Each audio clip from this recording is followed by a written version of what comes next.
नमस्कार, मैं ऋचा शुक्ला। आप देख रहे हैं फास्ट न्यूज इंडिया। आप सभी को पता है कि यूक्रेन और रूस का वार अभी भी शुरू है। उसी बीच हमारे बहुत से भारतीय छात्र वहां अभी भी फंसे हुए हैं। उसी में से हमारे बीच एक छात्रा उपस्थित है, गरिमा पांडे, जो भारत लौट चुकी हैं और यूक्रेन के हालात अभी क्या है, इस विषय में जानकारी प्राप्त करने के लिए हमारे रिपोर्टर राकेश शर्मा वहां मौजूद हैं। आइए डायरेक्ट जुड़ते हैं लाइव गरिमा पांडे के साथ और जानते हैं यूक्रेन के हालात। नमस्कार। आज हम यूपी के जौनपुर ज़िले के खेतासराय थाना क्षेत्र अंतर्गत शाहपुर गांव में मौजूद हैं, जहां से एक बच्ची पढ़ने के लिए यूक्रेन गई हुई थी, गरिमा पांडे, जो कई दिन से मीडिया में विशेष प्रचलित हुई ये चर्चाएं। यूक्रेन में पढ़ाई करने गई बच्ची जो है, और यूक्रेन की हालात आप लोग जान ही रहे हैं कि क्या चल रहा है। तो ऐसे में ये आज अपने घर पर पहुंची हैं, तो आइए हम इनसे बातचीत करते हैं कि क्या हालात हैं यूक्रेन के और किन परिस्थितियों से गुजर कर इतना सफ़र तय करके ये घर तक पहुंची हैं। आइए इन्हीं से जानते हैं। सबसे पहले आपका स्वागत है हमारे चैनल में। आपका बहुत बहुत धन्यवाद। तो गरिमा जी, जैसे कि यूक्रेन में आप रह के पढ़ाई करती थी, और वहाँ के हालात क्या हैं और कैसे हैं, इसके बारे में आप कुछ बताना चाहेंगे? यूक्रेन की हालत इस समय बहुत ख़राब हो रखी है। उन्होंने रशिया ने जो मेन सिटीज़ थी, जैसे कीव, खार्किव और लवीव और बहुत सारे और भी सिटीज़ को उन्होंने ख़राब कर रखा है पूरा। अब वहाँ पे ऐसा हो रखा है कि वहाँ के जो लोकल लोग हैं वो भी बहुत परेशान हैं। हमारे पास तो फिर भी हमारा वतन है, हम वापस आ सकते हैं, वो कहाँ जाएंगे, वो कैसे रहेंगे। वहाँ की हालत बहुत ख़राब हो रखी है। इवन वहाँ पे ऐसा हो रखा है कि बच्चे से लेकर हर कोई बंकर में छुपा रहता है अपना खाने पीने का सामान लेके। वहाँ पे एक औरत की डिलीवरी भी हुई है बंकर में। वहाँ की स्थिति बहुत दयनीय है। तो जैसा कि आप वहाँ से चल के आई हैं, तो कैसे कैसे आप आई हैं, रास्ते में क्या समस्याएं हुई, और भारत सरकार की तरफ से क्या मदद आपको मिली, इसके बारे में आप बताएं। देखिए, पहले तो हम लोग बस का इंतज़ाम कर रहे थे। बस का इंतज़ाम नहीं हो पा रहा था। कभी कभी हो रहा था तो ड्राइवर मना कर दे रहा था उतनी दूर जाने के लिए, बॉर्डर के लिए। फिर इसके बाद कैसे कैसे करते करते 2-3 दिन के बाद बस बुक हुई।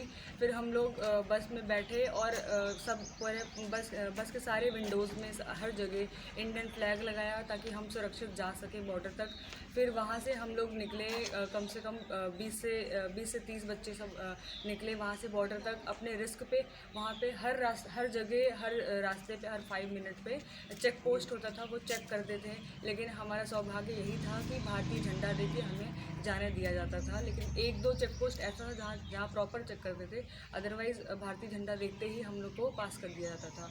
फिर हम अपने रिस्क पे फिर बॉर्डर पे आए थे। फिर वहाँ पे आने के बाद फिर लगभग आधे 1 घंटे लगे हमें बॉर्डर क्रॉस करने में। फिर वहाँ से बॉर्डर क्रॉस किया, फिर हम रोमानिया पहुँचे। रोमानिया के लोगों ने भी काफ़ी मदद करी है। उन्होंने वहाँ ठंडा काफ़ी मदद करी है। उन्होंने वहाँ ठंडा प्रदेश है, तो चाय कॉफ़ी से लेके कपड़े, गर्म कपड़े से लेके हर एक चीज़ वो दे रहे हैं। तो इस चीज़ के लिए मतलब वहाँ के लोग जो बोलते हैं अतिथि देवो भव, उन्होंने इस चीज़ का प्रॉपर इस्तेमाल, मतलब प्रॉपर फॉलो किया है इस चीज़ को। उन्होंने बहुत सम्मान दिया है, सबको बहुत रिस्पेक्ट दिया है। फिर वहाँ से एम्बेसी की बस आई है जिसने हमें शेल्टर प्रोवाइड कराया रहने के लिए। फिर वहाँ पे हम रहने गए। लगभग वहाँ से 2 दिन के बाद फिर हमें एयरपोर्ट पे बुलाया गया। एम्बेसी से डेली कॉल आते थे, डेली मैसेजेस आते थे, क्या प्रॉब्लम है, कुछ दिक्कत तो नहीं है खाने पीने में, कुछ अगर है तो फिर हम भेज देते हैं। फिर हम लोगों ने फिर वहाँ से बस आई, फिर हम वहाँ से एयरपोर्ट आए। एयरपोर्ट से फिर वहाँ पे ज़्यादा वेट हमें नहीं करना पड़ा।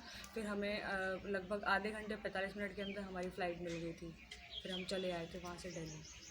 तो जैसा कि आप आई हैं, तो आपका कुछ खर्च लगा है या भारत सरकार ने सब निर्वहन किया?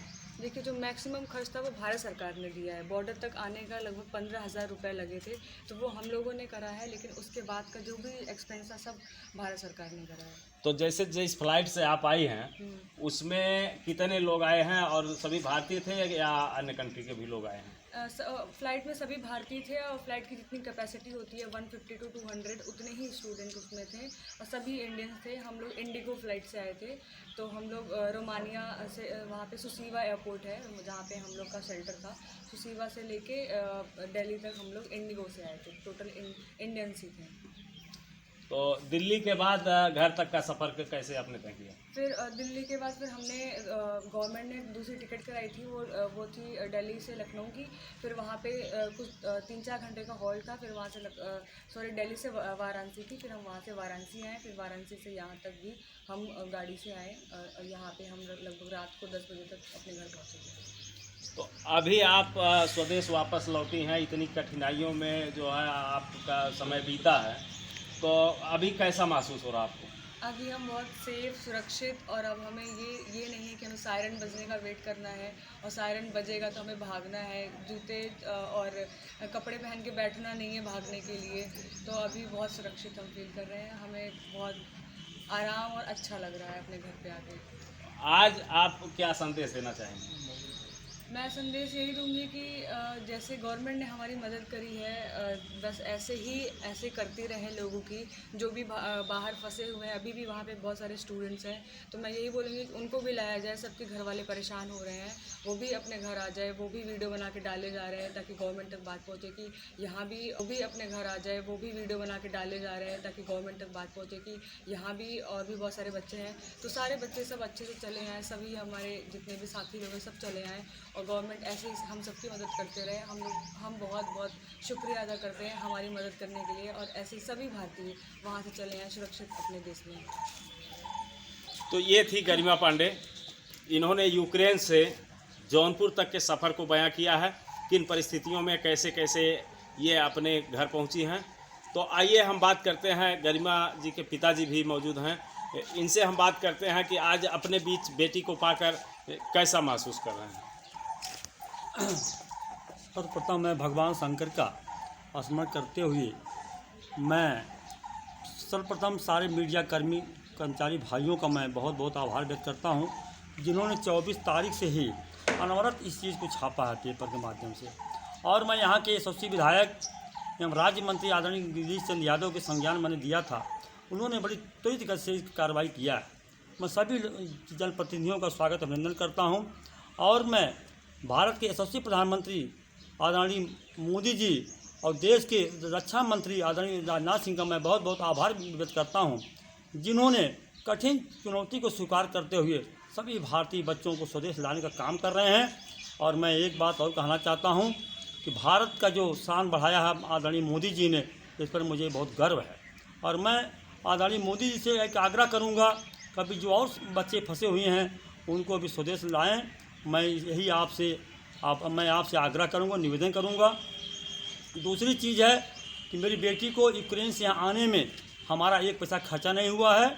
मैंने पैसा खाते में भेजा था ज़रूर अपनी बेटी को, लेकिन हमारी बेटी ने बताया कि पापा यूक्रेन से रोमानिया आने में जो भी हमारा खर्च हुआ बस से, उसके बाद सब भारत सरकार के द्वारा हमारी बेटी जो है फ्लाइट से आई रही, दिल्ली से आई बाबतपुर, फोर्स के माध्यम से हमारे घर तक आई है। मैं इस चीज़ का बहुत ही गर्वान्वित महसूस कर रहा हूँ। भारत सरकार को मैं आभार व्यक्त कर रहा हूँ। तो ये थे गरिमा पांडे जी के पिताजी, जिन्होंने बताया कि भारत सरकार पे बड़ा ही नाज है और गर्व है, और इनका निवेदन भी है कि बाकी बच्चों को स्वदेश लाने का त्वरित कार्रवाई किया जाए। फास्ट न्यूज़ इंडिया के साथ जौनपुर से राकेश कुमार।